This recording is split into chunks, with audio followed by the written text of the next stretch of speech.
Well, welcome everyone to the Calling and Capital live stream. Whether you're turning in live right now or catching the replay later, we're going to do things a little bit differently today. I'm going to kick things off with a short 5 to 10 minute deep dive into what I've been thinking about lately. Our goal today is simple: absolute tactical clarity, no fluff, just real answers to the friction points holding you back.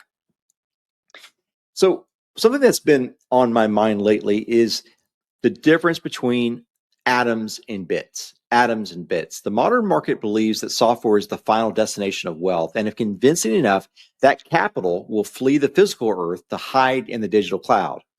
Investors chase lines of codes, artificial minds, and infinite scale. They view the physical world as heavy, as slow, and as obsolete. Atoms can exist without bits, but bits cannot exist without atoms, and that should guide our investing strategy. Let me give you the faith parallel to this, in that our immaterial world can contain the material world, but the material world cannot contain the immaterial world. You see how that works? One is higher than the other. One is in a higher dimension. And so atoms are in the higher dimension of the bit world, but we do not see that reflected in our valuations quite yet. So the ultimate psychological arbitrage is buying the heavy, sweaty assets that proud investors look down upon. The masses buy bits because they fear the dirt. They want clean margins and vanity valuations. And this is where it comes down to what is truly at the core of all this investing, and is ego. The promise of infinite scale creates infinite noise and promises infinite supply, which, if you know anything about economics, infinite supply kills off all finite demand. We're going to open it up for questions. Nev, we're going to bring Nev on the line here, and she's got some questions that we can begin to tackle together. Nev? Yeah, so we have some interesting questions that came in. The first one is from James in Ohio. And so his question is, how do I adapt a stable real estate strategy to capitalize on these massive tech and infrastructure transformations without completely abandoning my comfort zone and taking on some toxic risk? James in Ohio, thank you for that question. And so what are we looking for? We're looking for the boring buildings that house the sexiness of the economy. And sexiness, what I mean by that is the cash flowing industries, the industries that are stable, that are real, they're tactical. These are the infrastructure plays behind the food and the water and the power. These are the things that are necessary. These are the first principles of life, not the excesses of a empire that is exorbitant in their wealth and in their lavishness. And so we're looking for boring buildings specifically that are situated in high growth areas. And so what I would encourage you to do, again, this is not investment advice, but begin to consider what areas of the country that you know the best. If you know Ohio the best, Ohio is a great state. Invest in Ohio. If you want a little bit of extra exposure, I invite you to come on down to Texas, go to Florida, go to even Nevada is a great place to be if you can get around their water mandates. But we want to be able to flow capital into places that are friendly to families, but also friendly to businesses, because this is where the infrastructure growth is going to be happening long term. Businesses do not like to be under the watchful eye of governments that hate business. It's sort of common sense there. And so we're looking for high growth areas that are pro family, pro business, and that there's some access to resources there that can support these boring buildings. I like infrastructure. I like warehousing. I like even some SFR, some single family rental. It's a great time to be in that space if you can buy at a high enough cap rate and do not budget in for cap rate expansion, or excuse me, cap rate compression. And that's going to be a great place for you to be. So we're focused on boring buildings in areas of the country that you understand or you're willing to understand, that are great places for families and for businesses to reside with resources. Okay, thanks, Rick. Can we go to the next question? Yes. Okay, so the next question is from Tony in Texas. He says, Rick, I'm realizing my passive allocations are actually a blind spot. Where is the structural flaw in how standard family offices set up passive investment, and how do I fix mine before the next downturn?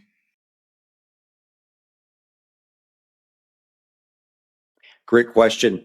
Uh, so the flaw in standard family offices and passive investments. So the passive investments are a difficult situation to find yourself in because liquidity creates leverage, and it's the optionality of the investments that creates the best asset in times of high turbulence. Now, the passive investments often mean the highest degree of illiquidity, and illiquidity is something you do not want to have right now in such a fluctuating market with AI IPOs and such dramatic geopolitical shifts happening.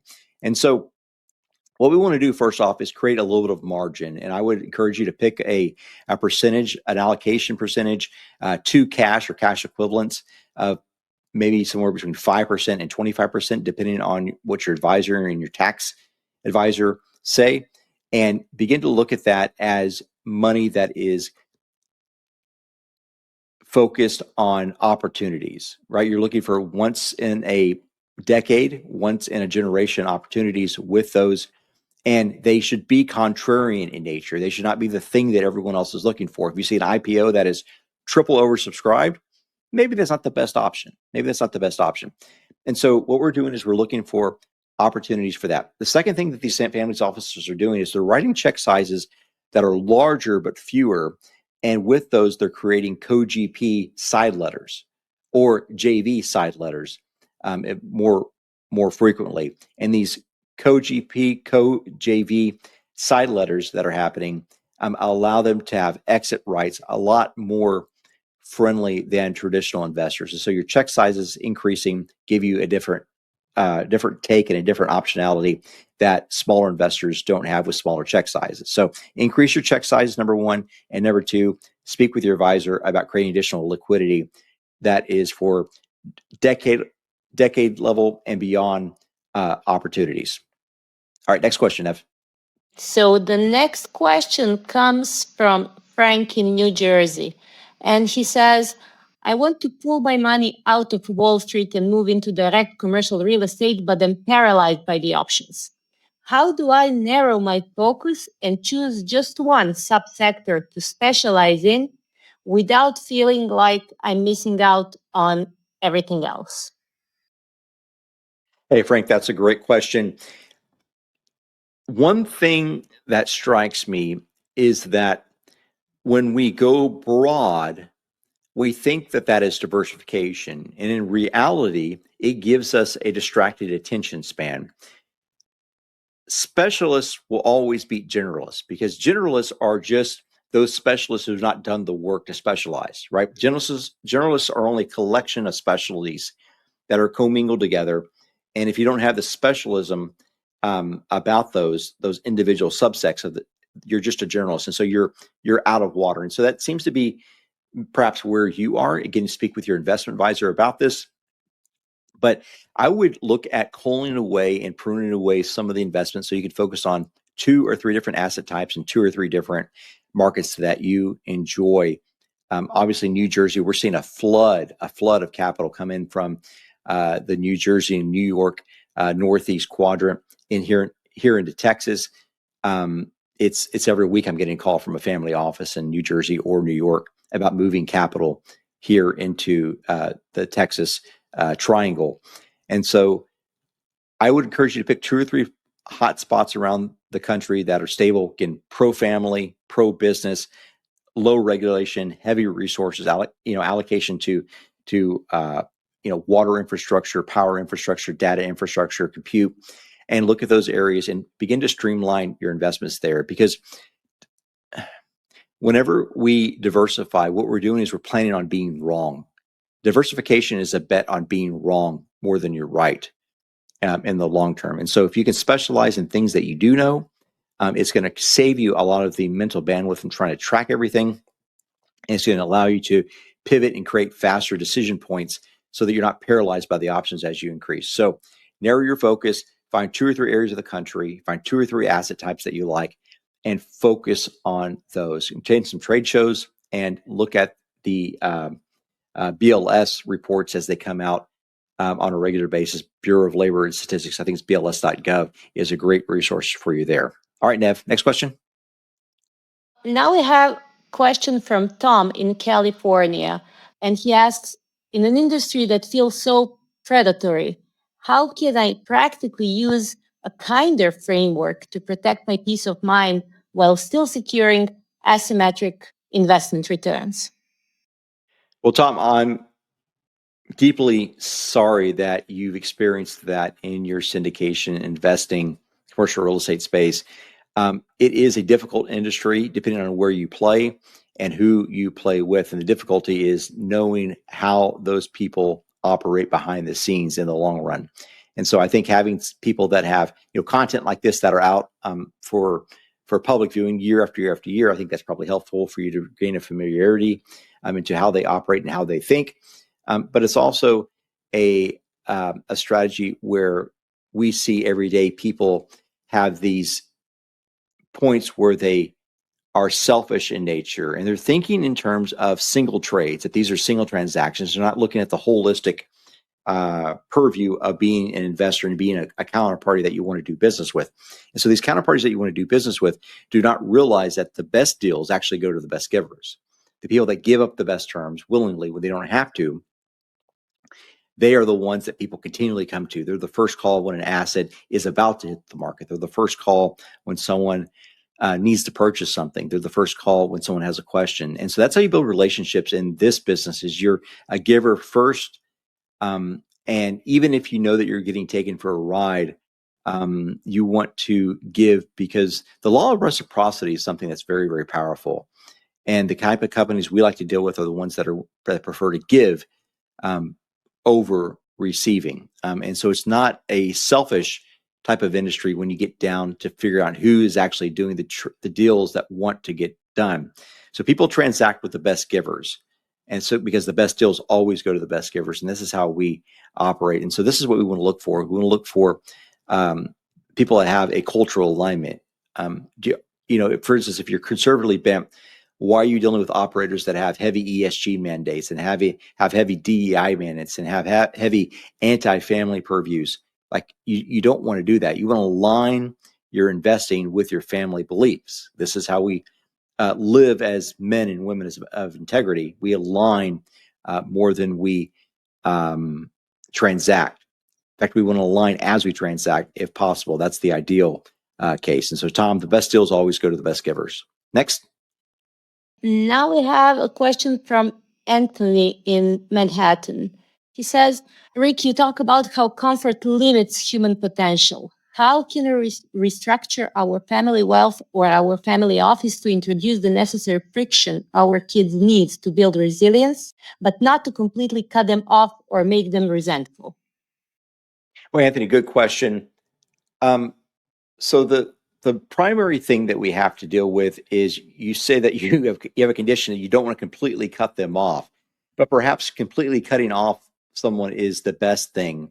And what I found is that the thing you least want to do is the thing you probably most need to do next. And so it's interesting that you say that you don't want to cut them off, you don't want to make them feel resentful. Well, maybe they need to be cut off. Maybe they need to be made to feel resentful for a time. The issue with comfort is that comfort always evolves into an evil every single time. And someone might say, well, no, Rick, let me give you an example of how that doesn't. But you never follow that thing to the logical conclusion of what that is, the ramifications, the decision points that are down the line. Comfort always leads to evil. And so you have to figure out a way to embed some discomfort. And so we like to send our kids, in fact, we have all three of our kids at a missions event, that missions trip, rebuilding houses that flooded right now. I've just dropped them off 2 or 3 hours ago, and they're there working. I've got one kid that's probably going to be on a roof, one kid that's going to be doing drywall work, and one kid that's going to be doing painting and cleanup. And all three of them are teenagers, and they're all girls. So I don't know how pretty and pristine your kids are, but your kids probably need some work. Some work never did anyone any bad. And so we want to instill these things in our kids and our grandkids as much as we can. And it's okay to have strings attached. And so that would be the number one thing is increase the workload. And the number two thing is going back to the original thing I said, was that you have to not put any constraints on your options. In fact, the thing that you least want to do is always the thing you probably need to do next. And so you don't want to cut them off. That seems to be the thing that you least want to do. So perhaps that's the thing you first need to do, is we cut them off and then put together a plan that how they get back on the family dole, the family dollar. And these are actions that are not accretive to them personally, but things that are giving in nature. And if people are willing to work for those that cannot pay them back, those are the sorts of people that we want to build in the end.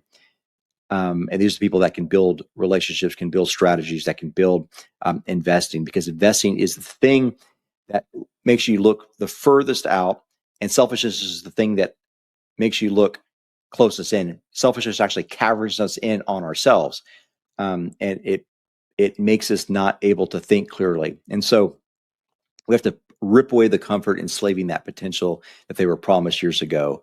And the way that you do that is by first doing the thing that you least want to do. And number two is getting them to work to benefit others ideally who could never, ever repay them. All right, next question.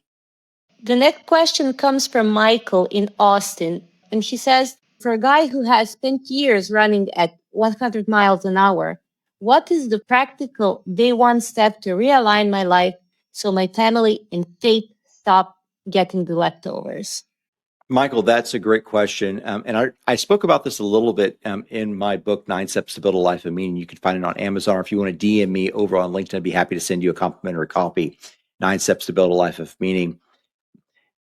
The first thing we've got to do is figure out what's really important. And one of the premises in that book is that if we can get our dinner tables right, we will have about a third of our lives put back together. And so the idea is this, that we want to spend most nights around dinner tables with those that we love, those that we respect. And those nights should be spent with full attention. Phones in the other room, at least phones not on the table, at least an hour at dinner, having honest conversation with those that we love, or those that we're supposed to love anyway. And so that is one step, that if we can give attention and attention is reciprocated, there's at least some acknowledgement that you're dealing with a human being and not some sort of evil influence that's trying to take you or prevent you or control you. That's number one. And I think that's also one of the things that you want to make sure that you're not seen as from your family as someone that is a resource allocator and someone that is trying to control. And so I would defer on the side of not being a resource allocator and not being someone of control, but also someone that wants to give and someone that wants to have honest conversations. And so any time you can take one of the kids to Sonic or take your wife out, doing something one-on-one, that's going to be one of the better ways to rebuild. The second step in the book about how to rebuild a life that is in the same situation that you are, besides minding our dinner tables, is number two, mind our books. Mind the books that we read. You want to read older books. And so what I like to do is I like to encourage folks to take a challenge and look around your library, look around the community, read some great books that are at least 500 years old. And from those great readings from that library, determine what are the 3 books that impacted humanity most positively. What are the 3 books that impacted humanity most positively? And from those 3 books, rank them 1, 2, and 3. And so the book that impacted humanity most positively, number 1, that's a book you're going to read from 15 minutes a day. Book number 2 rank is a book that you're going to read from 15 minutes a week. And book number 3 is a book that you're going to read from 15 minutes a month. And this gives you a guideline for how to think about and how to prioritize your reading. And this reading over time will begin to reset how you approach your family, how you approach your life, and it gets your eyes up onto the higher things, right? To think higher, to aim higher, we must also aim back at the writers of the old. And this is a great way to do it. So dinner table number 1. Number 2, your books. And number 3, your quiet time. You've got to get alone in some quiet, some peace to be able to reflect on what actually has happened in your life. This is not only prayer, but it's also meditation. This is often, I found, a great thing to do after you read every day. I like to read in the morning. Some people like to read at night, but those are great steps to take. So get your dinner tables in order. Number 2, get your books in order. And number 3, your silent time, your quiet time. Those 3 things will remake a man, and in the end, they will remake a family. All right, next question. The next question comes from Sharon from Florida. She says, digital distraction is destroying our family connection. As a leader trying to build a legacy, how do I fight back and teach my family to regain control of their attention before we completely drift apart? Sharon, I'm sorry you are going through that. That is definitely a struggle. Attention just happens to be a conduit of value perception. So attention is the conduit of value perception, that whenever I give you my attention, I'm not only respecting you, but I'm also assigning a value to you. Whenever I am on my phone, like you mentioned on TikTok or whatever it might be, and I'm ignoring you, I'm saying that the thing that I'm looking at has less value than you. So how do we write that? How do we write that? We have to realize that we have our priorities wrong. And I think what's happened here in America is that we've begun to worship our work, to work on our play, and we've begun to play on our worship. So we've worshiped our work, we've worked on our play, and then we played at our worship. And if we get these 3 things properly aligned, properly calibrated, we begin to reconstruct and redevelop not only our own lives, but also the lives of our families. And so our first thing is our work. Our work is something we should work at. We don't play at it. We don't worship it. We've got to get that aligned. And number 2 is our worship. We have to learn to worship, to give our attention fully to worship when it's time to worship. And if you don't worship something, you're probably worshiping yourself. And so I think step 2 in my book, 9 Steps to Build a Life of Meaning, says that you must aim high because aiming low is the only sin. That's a quote from the great martial artist Bruce Lee in his book, Striking Thoughts. Aim high because aiming low is the only sin. And so we've got to figure out what we're going to worship. And once we worship, we want to commit our attention to that. And because that thing that you worship, that person that you worship, is a thing that cascades the rest of your life in order. And then number 3, we want to learn how to play. We want to learn how to play. And sometimes that playing needs to be conditioned on interaction. And this is one great way to do this. I like to, and my wife's had some great success with this, getting the kids around the table for a board game or a puzzle. And people will kind of sort of roll their eyes at it for a little bit. But if you can get people in the right mood on a weekend, you got drinks, you've got snacks, it's important to have food. We begin to rebuild those relationships a little bit at a time. I don't expect this to be a 3-hour event. It might be a 20-minute event, but it's something. And if they have their phones the first time, that's okay. If the phone's the second time, that's okay. Maybe the 3rd or 4th or 5th time that this happens, maybe we put the phones away just for a minute. The other thing I like to do is dinner tables. Dinner tables are phone-free zones for at least an hour, and we want to have the family around the dinner table more nights than we don't. And so this is very, very important to getting to know and getting to rebuild those relationships. And if you have an hour of distraction-free time at night, that's going to be the way to go. But we've got to fix these first thing. We worship our work, we work on our play, and we play on our worship. We've got to get these things realigned so that our worship is worship, our play is play, and our work is work. And we're not doing these things. We're giving our attention to those that we love. We've got to have our attention reflect our true and deep perception of value, because your attention is always a conduit of your value perception. All right, next question, Nev. The next question comes from Jonathan in Queens, and he says, in your book, you talk about the massive trend of men between 25 and 45 severely underperforming. If someone like me is watching right now feeling trapped by comfort and low self-esteem, what is the very first tactical step to spark a life turnaround? Thanks, Jonathan, and thanks for mentioning the book, 9 Steps to Build a Life of Meaning. That book is written specifically toward men that are 25 to 45 years old that are living in a meaning crisis. These are men that are underperforming on life. These are men that are underperforming on love and on their work.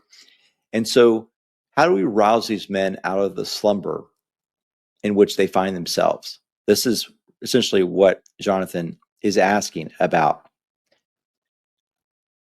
I found that older men will tell you to pick a goal and go after it. They'll teach you how to build the strategies and the objectives and the tactics that then cascade up into fulfillment of a goal.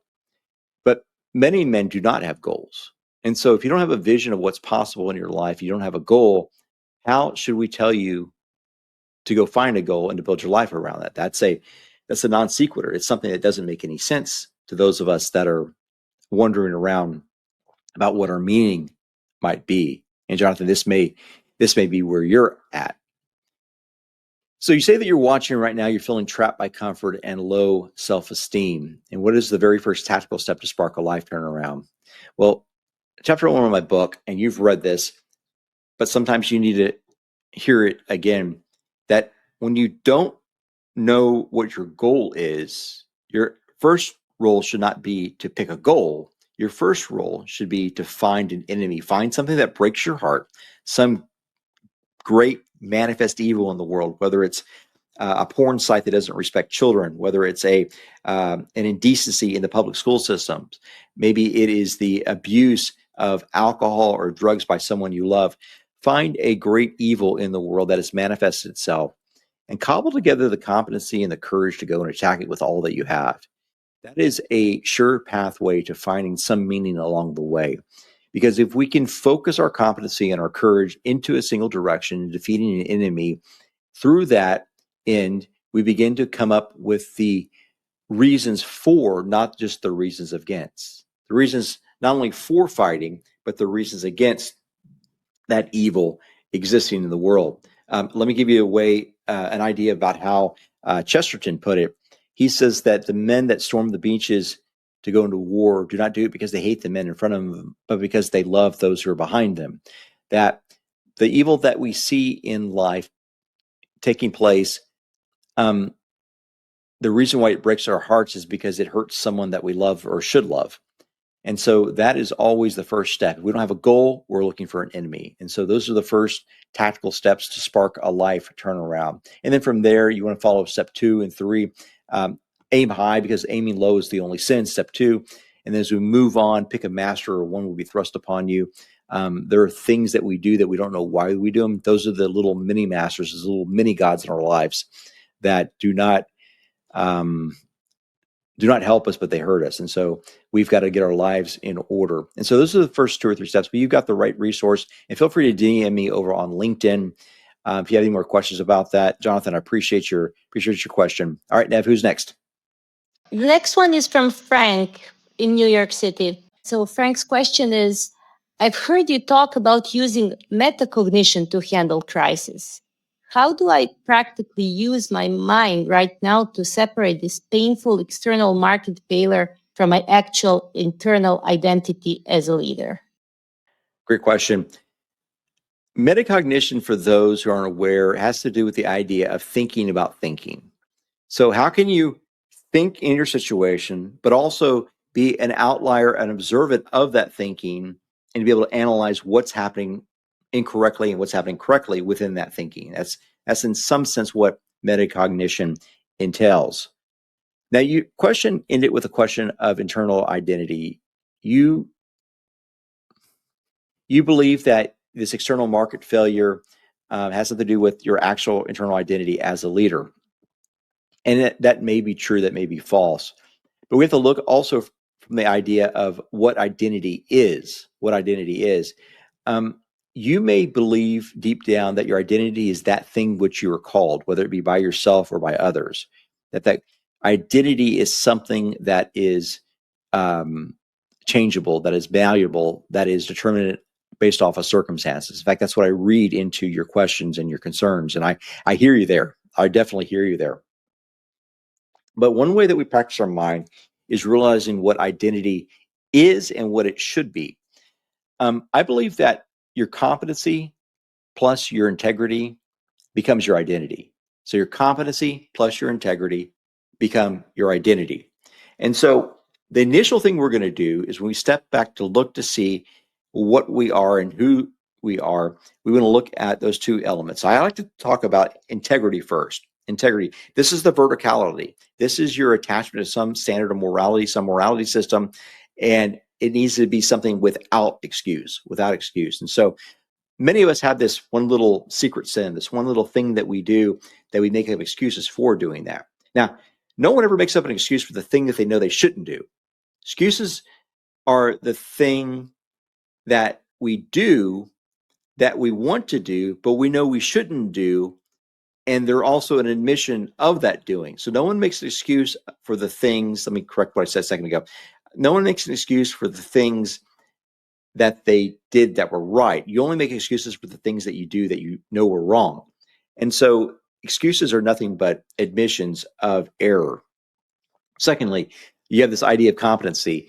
How do we build on our competency? Competency is the horizontal framework in which we relate to others. These are professionally, these are relationally, these are administratively relations matters.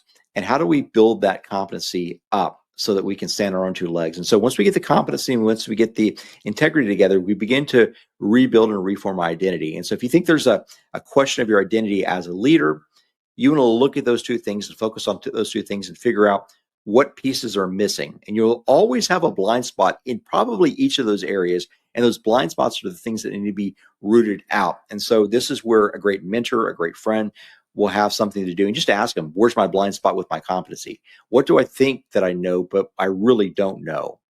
And same thing with your integrity. It's this log in the eye type of perspective on life. All right, next, Nev, next question.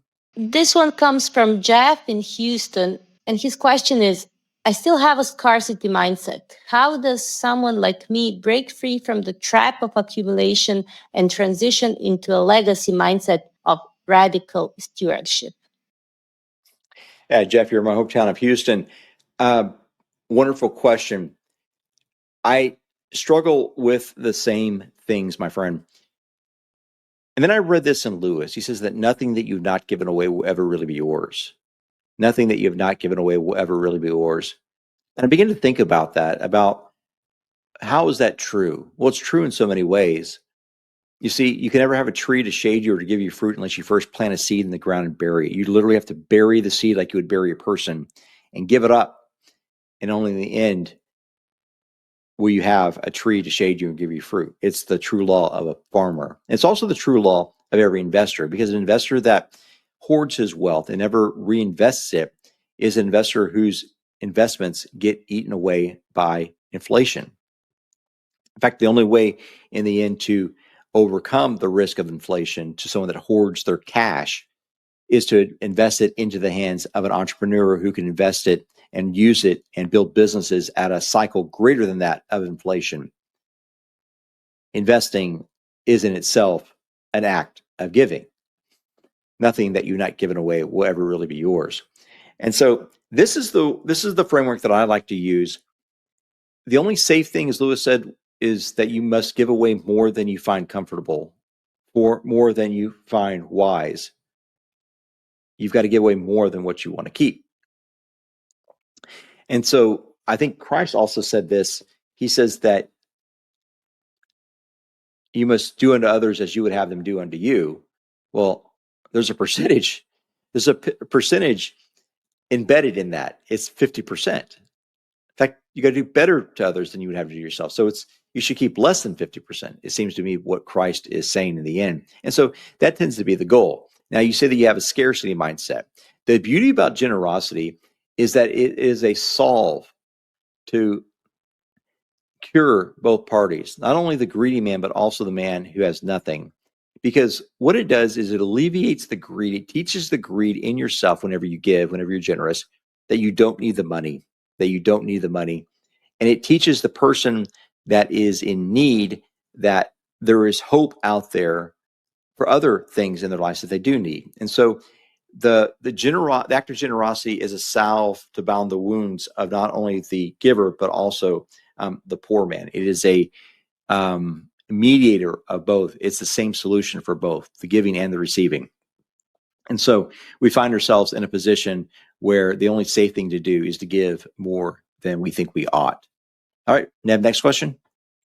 Okay, this one comes from Stacy in New York. And her question is, When an investor is already deeply entangled across multiple asset classes, how do they tactically untangle themselves and narrow their focus without taking catastrophic losses in a down market?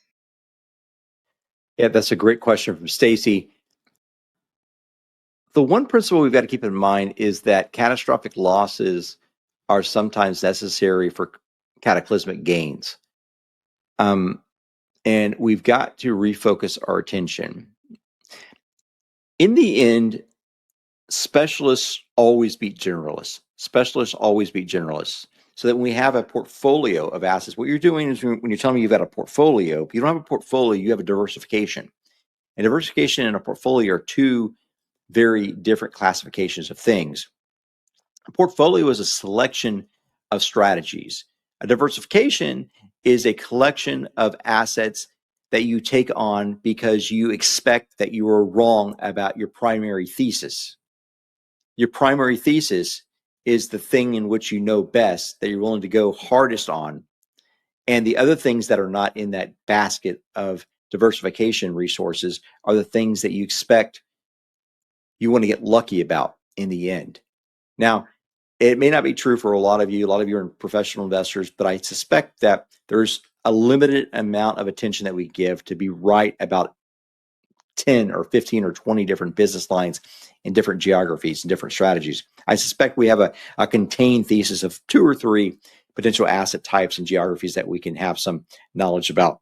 And Stacy, based off of where you're at, you are in an environment that hates business, who just elected a communist mayor who's an Islamofascist and is a person that is hell-bent on creating the hell that the New Yorkers voted for. And so how do we fix that? Well, number one, we hope that he can't accomplish everything he wants to accomplish. But then number two,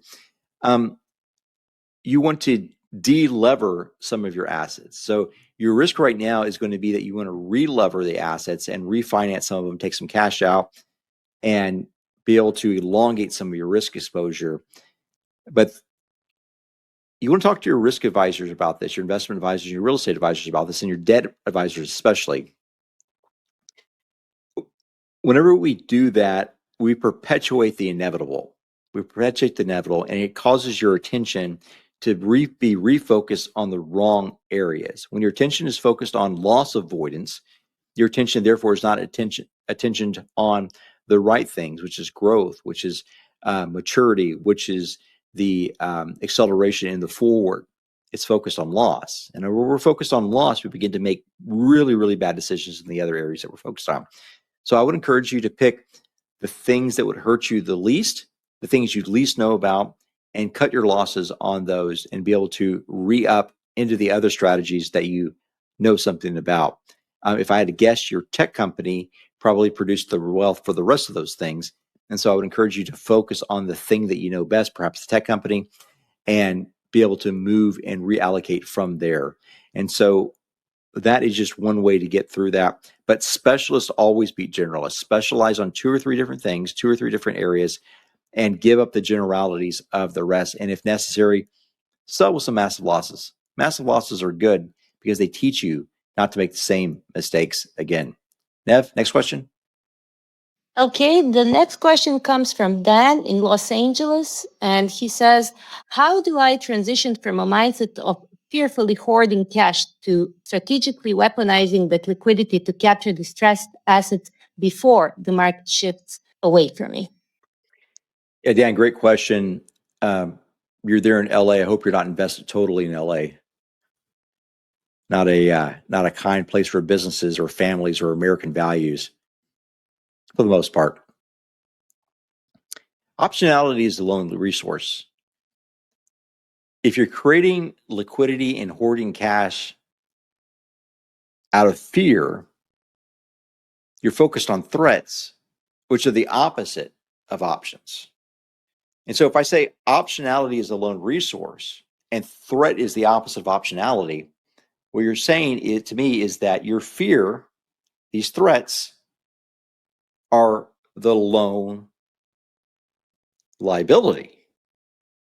And so when you say you're hoarding cash out of fear, You're literally investing into a liability with the cash sitting on your balance sheet. It's a mindset. It's a mindset change that you want to work through. And so if optionality is a learned resource and you have the resources that could be turned into options and resources, and this hoarded cash is something that you could then reinvest in something that would perhaps buy you more freedom and less fear, well, that's a mindset question, not an allocation question.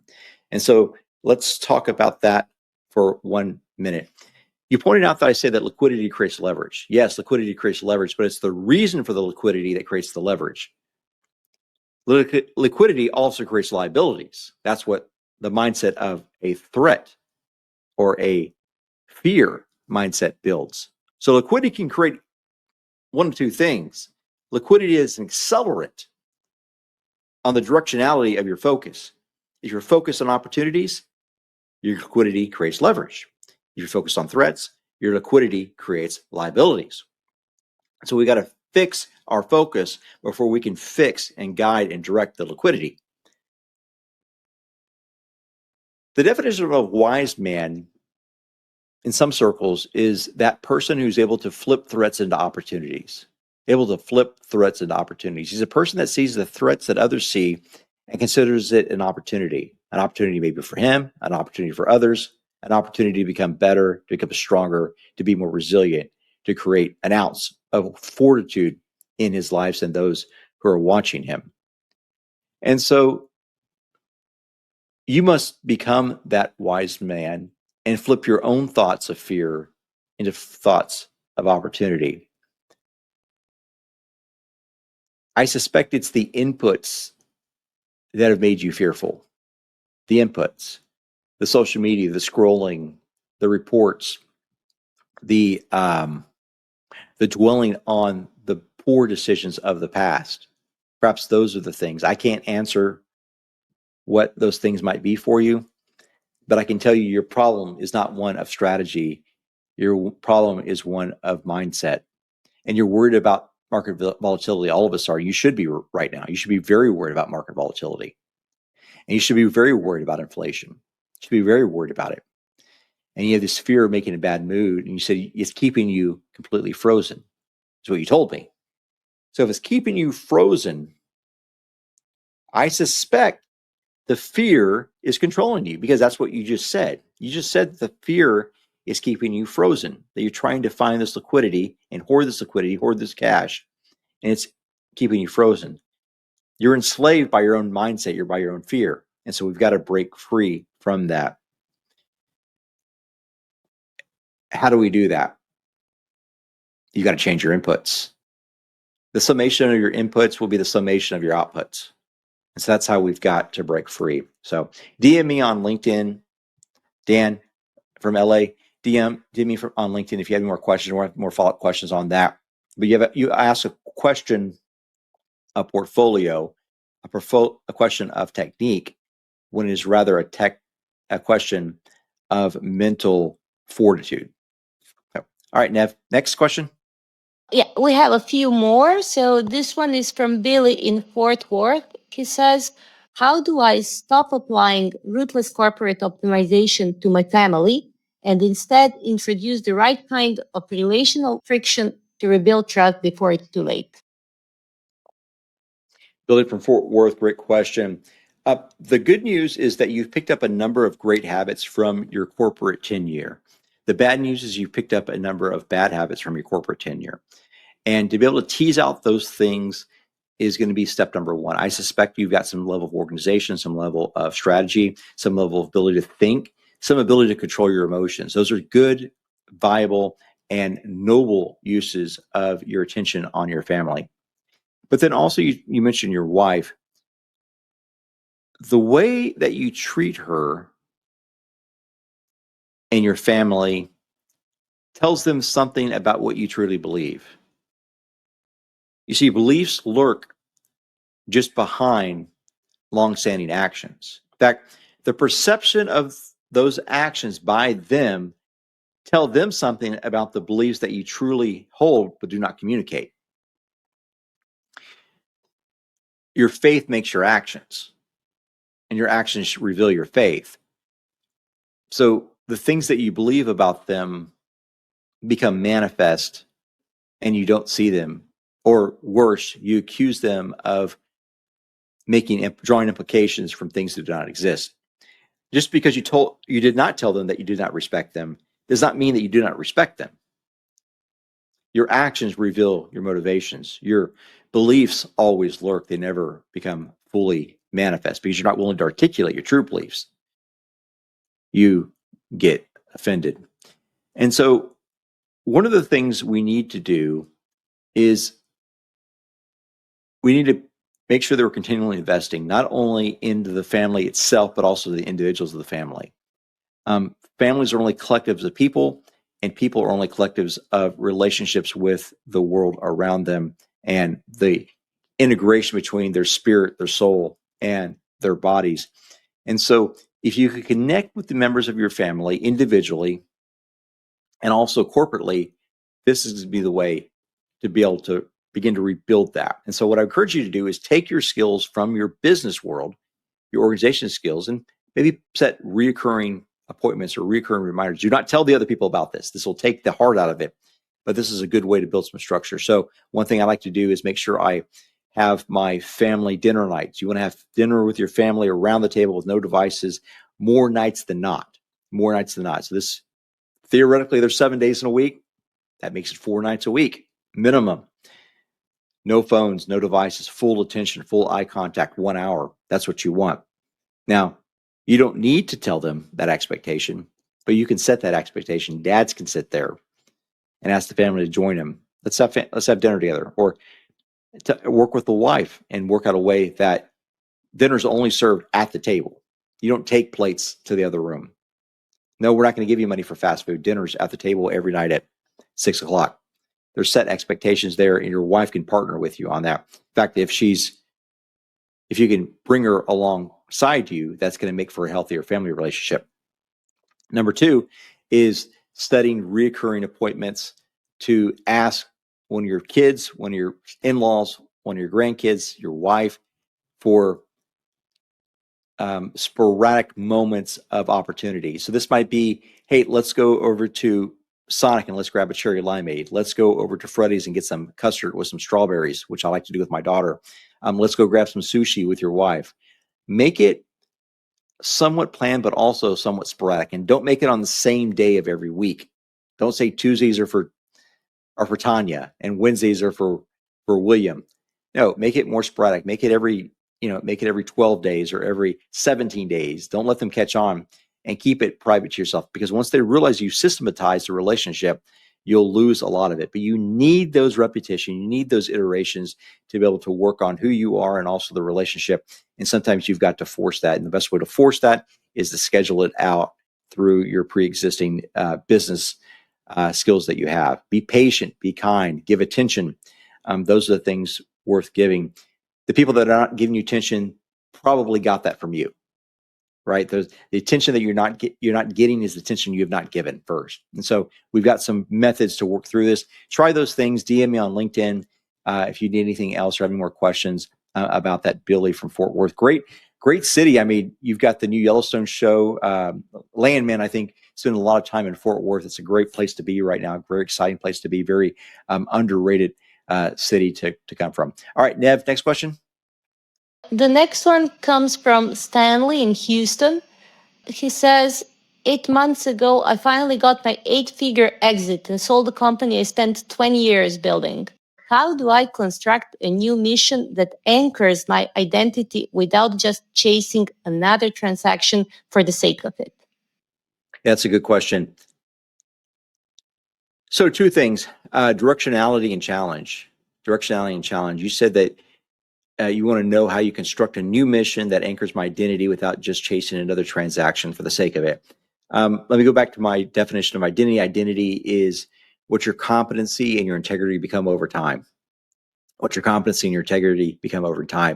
we build the integrity, this verticality that we have with a God or a higher morality, the thing that we're avoiding from hell, we begin to become the sorts of men and women that we want to be, but unless we're working on something, we can't have that fulfilled identity only in the integrity. We must have this competency layer. Competency plus integrity equals your identity. So your competency.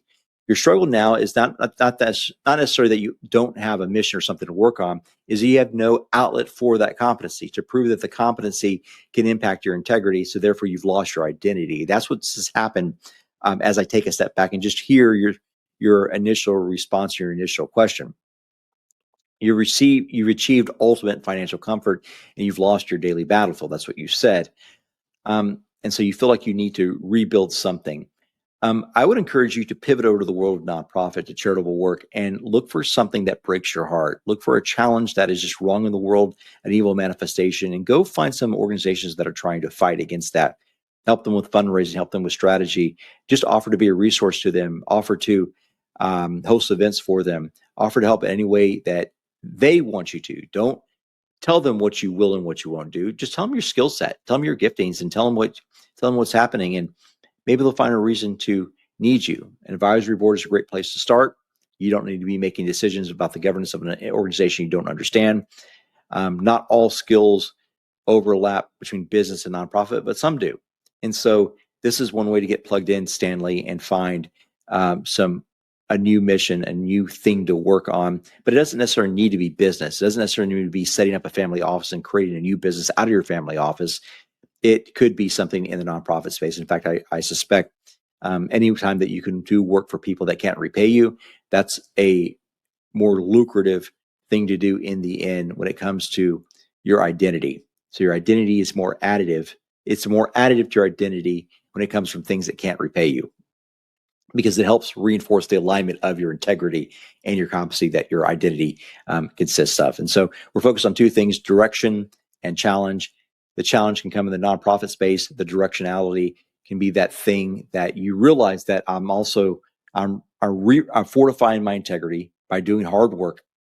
I'm rejecting comfort, but also I'm practicing my competency. I'm still getting better in the things I want to become competent about. All right, Nev, next question. This is the last one. It's from Taylor in New York.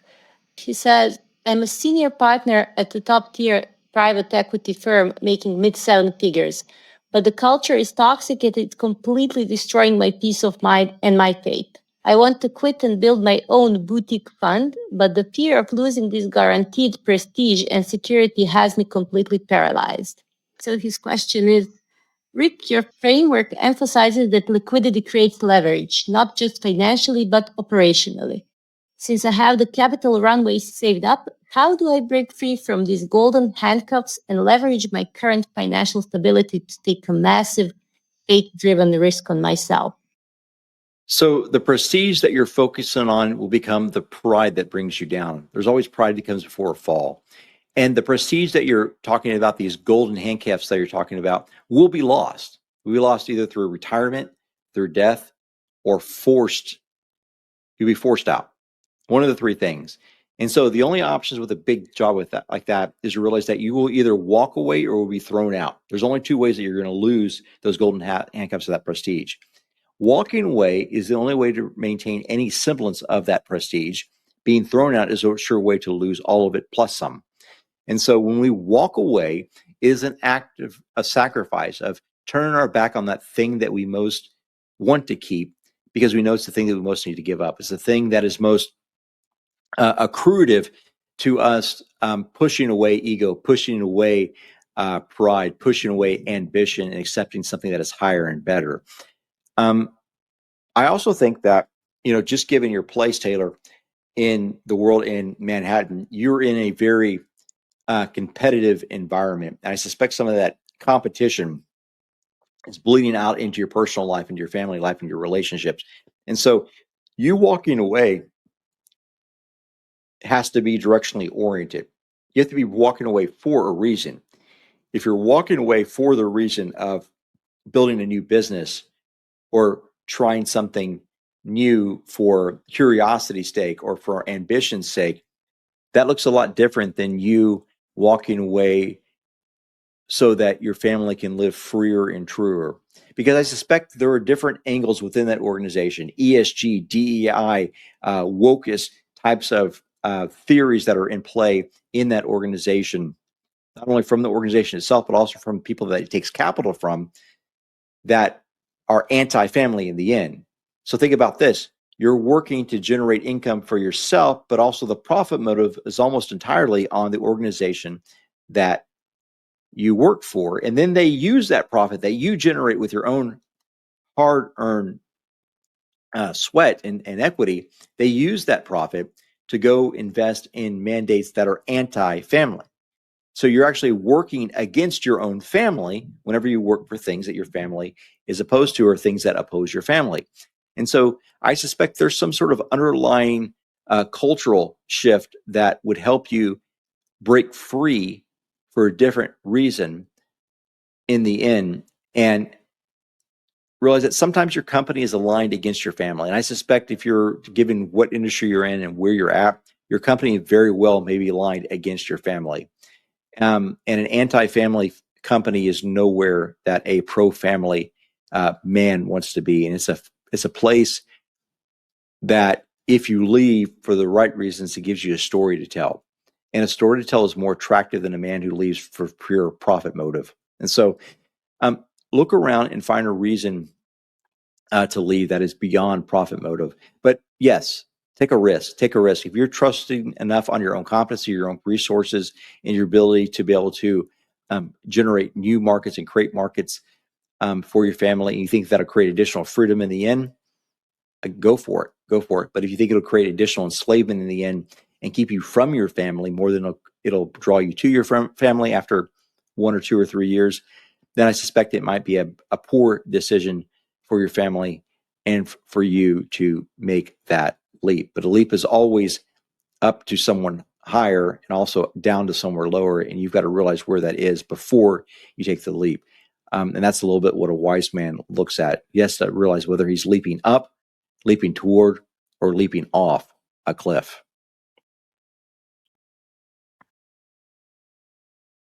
All right, Nev. Thanks everyone for the questions. Feel free to DM me over on LinkedIn at RickWalkerTX, at RickWalkerTX.